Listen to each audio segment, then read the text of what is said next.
Hi guys, it's been a long time since posting anything on my channel, and in specific Gwent videos. I have been playing this game in the meantime, along with some others, but just didn't find the time to compile any video. Maybe I didn't also find anything that I thought was interesting enough to make it into a video. Now the new 10.10 cards and the patch brought a bit of more interest. Although I haven't had time to experiment a lot, I am still doing it. I have only tested Nilfgaard's new cards until now, the Knights and the Toussaintois Hospitality and all the ecosystem, so to say. The deck I'm playing with is not perfected, far from that, but slowly I've been bringing it to a form where it seems to give quite some good results. First, I want to show you an interesting match against Skellige with the new cards, and the most powerful, in as far as I saw, was Sove. Most dangerous as well, and to my current understanding, it sort of forces you to bleed your opponent, because it is used and brought 2 times on the board, the second time being with Sigurd Ulfa's right, and it can be very dangerous and can get quite tall both of the times. Its immunity also makes it quite hard to combat unless you have some row effect cards, which in my situation I didn't. Since seeing it played in this match, I thought to myself I needed to win this first round at all cost and then bleed him in round 2 so that he doesn't have a win condition by using this card. As you will see, it seems like this opponent did not get the most out of Sove, because he didn't have any beast in his hand, so he couldn't actually trigger its order ability. I wonder if he had managed to do that, the outcome would have been different. A bit unrelated to the Knight archetype is the inclusion in this deck of 2 Blightmakers and the Mage Assassins, which help with thinning the deck. Another reason for having them in is so that I can benefit by having multiple units if I use my Knight Challenger, which, as you know, when it reaches 8th power, so Grace 8 is the keyword. When it does that, it will boost all the units on the board, yours and the enemies. So then, for such situations, you want to have it. You want to have as many units as possible. Although in this round it was not the case. To stay in this round and keep with the point average, I was thinking of using the tactics Buhart in order to boost one of his units, namely the one he had on the range row, so that I could prepare using Ivar Evil Eye once the time came. So you are forced to play Ivar 4th from last card, because he changes his deploy ability once he reaches Adrenaline 2. So here I was playing one more card before Ivar turns came in, reaching 15 points on his highest power unit, which when triggering Ivar's deploy ability, it would swap Ivar's power with his unit's power, gaining in this turn 26 points, 15 on my board and deducting 11 from his. this is how I managed to get an advantage with this quite good card, along with helping tactics. Nonetheless, he got back in the lead with Morgvarg, but I was still determined to keep fighting.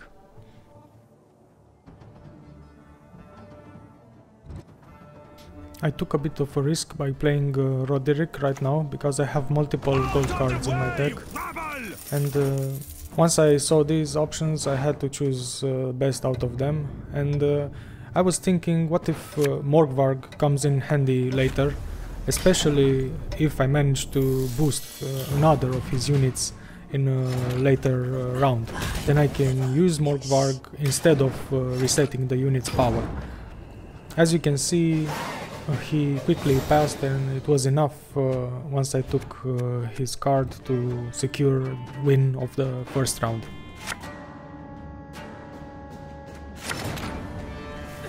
I followed the plan I was telling you about in this second round by playing this 8-point card, which otherwise would have only been able to gather 6 points. But then he responded with one of his good cards, Fukusia. Good to see that played on the board, considering this was exactly my intention, to bleed him this round. Here I was considering what Palmeran could bring from the deck. Frankly, it's a surprise, because you never know what is your top card, but it turned out here that I high rolled into Milton, which was good for my purpose, because it allowed me to further boost the little Hafru, bringing it to 16 points, which was according to my plan, to grow it as much as possible.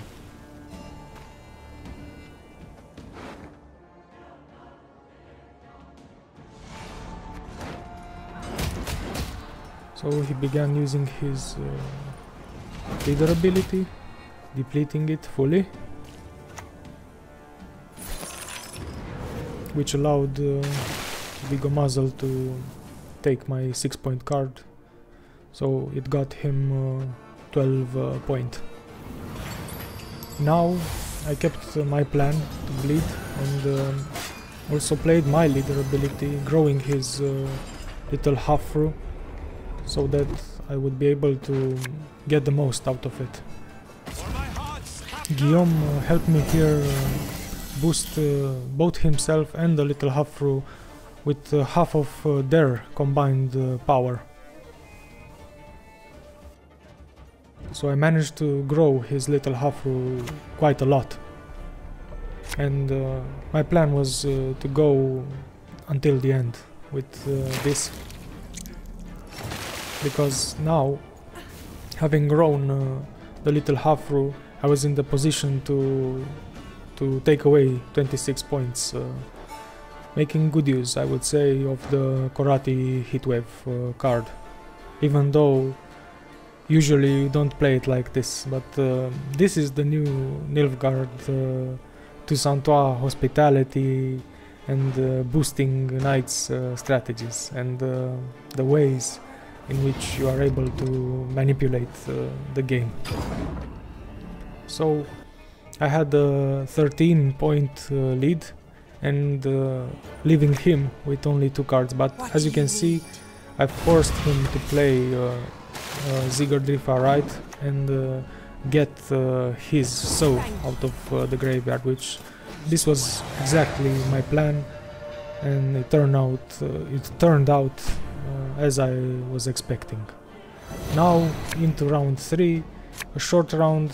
It's not ideal for Nilfgaard's Knights archetype, but I was counting on the fact that on his side he wouldn't have that many threats left in his deck after seeing so many being played already.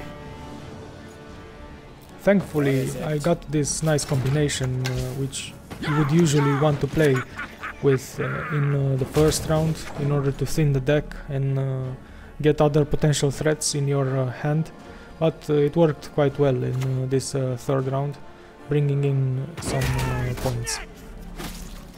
And now I kept Morgvarg for last, even though I wasn't hoping to see a boosted card on his side. But as you can see, although I didn't plan for that well for that, his Aerondight did indeed boost his unit, and then playing Morgvarg would have brought me in the advantage and won the game. Maybe he figured that out and then forfeited. The second game I want to show you is against monsters with the Frost leader ability and the new Wild Hunt cards being played. Although I haven't played that many matches against them, only a few, and retrospectively I cannot judge this opponent's game because I haven't played monsters myself. So I don't know how relevant his playstyle was, or whether he made certain blunders which would make this match so irrelevant. It didn't seem that way to me, and that's why I included it here, but please tell me if you think otherwise. I started by thinning the deck with the Blightmakers, although I wasted 2 points by opening with that. I couldn't see any other opening chance, and sometimes with this Nilfgaard deck I encounter this challenge. The second time went better. Now I managed to get 11 points and a 13 point advantage.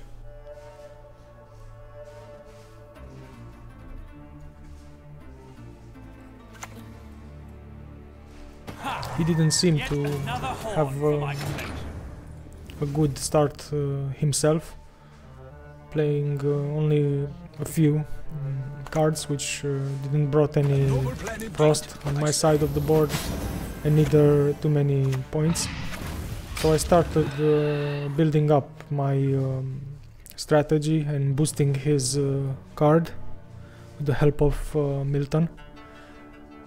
I also managed here to build up the Knight Challenger's efficiency by having 8 cards on my board that would get boosted if I managed to get the Grace 8 effect once I play Knight Challenger. I decided to get rid of that card of his, which boosts itself when you pass, if I'm not mistaken. Then he started to play one of the cards which is interesting in the context of my strategy, because it boosts itself by the number of applied row effects. So in a way it helps him, but it also helps me a lot, because it gives me one extra target for either Evil Eye or for the Bokler scenarios, both abilities, either the deploy one, which allows me to set to one of my units the power of his highest unit, and the order ability of Bokler, which is resetting a unit's power. So in a way it turns out that the monster's Frost archetype is a bad matchup against Nilfgaard Toussaintois Knights, I would say. I haven't encountered them a lot of times, but it has worked quite well playing against them.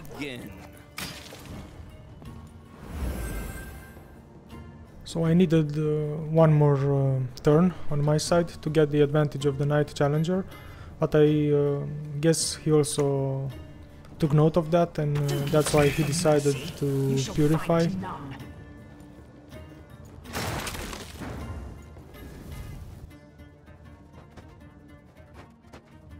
But I was already thinking of a way to still do that, so I played False Siri.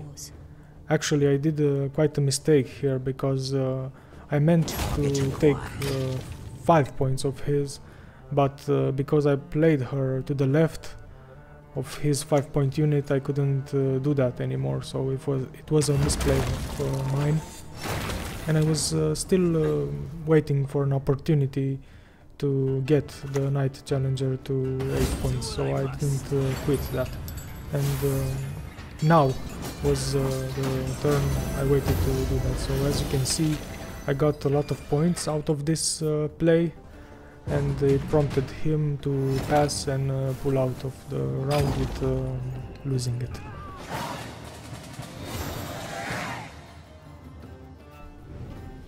Now I was in the position in this second round to dry pass, thus gaining final word in the last round, which is good to have against monsters, and also denying him the order ability of Tir Nalia.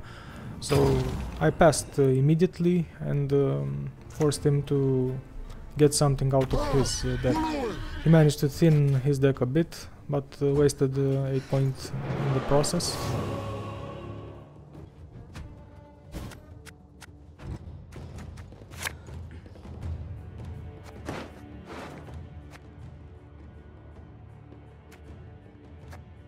You see how well I managed to thin out the deck, such that I only had 6 cards left, with the opportunity to draw one more card with the help of Magni Division, which plays the tactic and draws one more card. And having Oniromancy still in hand was also helping me a lot, because I could choose what suited me best out of the remainder of the cards from my deck. I thought it was good to open with Magni Division straight away, so that I can see as early as possible what is the card that I am going to get next. And it turned out it was a good card, because it's Gold Palmeron, which might prove to be useful in the final round, rather than the other bronzes that I had left. Now I chose to pick my chances again by playing Palmeron and getting a surprise. So in this instance the damage was welcomed, because I managed to deny him playing the order ability of one of his bronzes. I don't even recall how dangerous that was or what it could have done, but nonetheless I scraped it off his board, and right now he played into my strategy, so this is again an example of how bad the matchup really is for him, because while he boosts his units, it plays right into my strategy.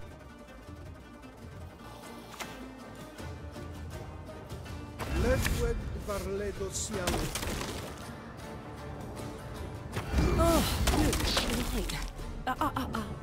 Not a step further.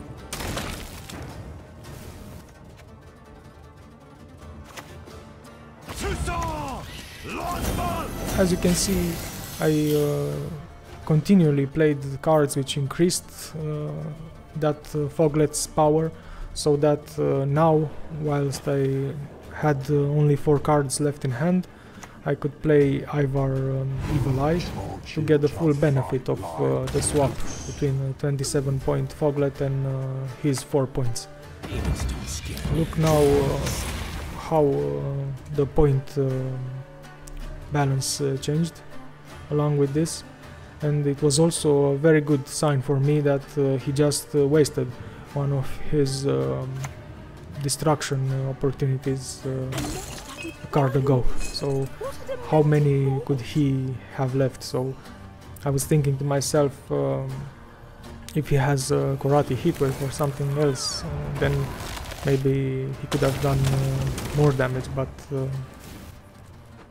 maybe he went for Devotion, I'm not even sure. So I haven't played monsters myself and not really aware of the best tactics with these cards and this archetype. I settled for getting 10 points now for Palmeron, and waited for him to bring more points to the board. I had both Karate Heatwave in deck and Yennefer's Invocation in hand, so that I could choose what is the best way to get the most out of these cards, which destroy points, reset units. I went for resetting his card, gaining 14 points and taking another 11 points with Yennefer. And at this point my advantage was quite large, and his last card couldn't make it much further. So basically this is how I won the game, and I didn't even bother playing the last card. I hope you enjoyed this short series of videos, and see you on the next one.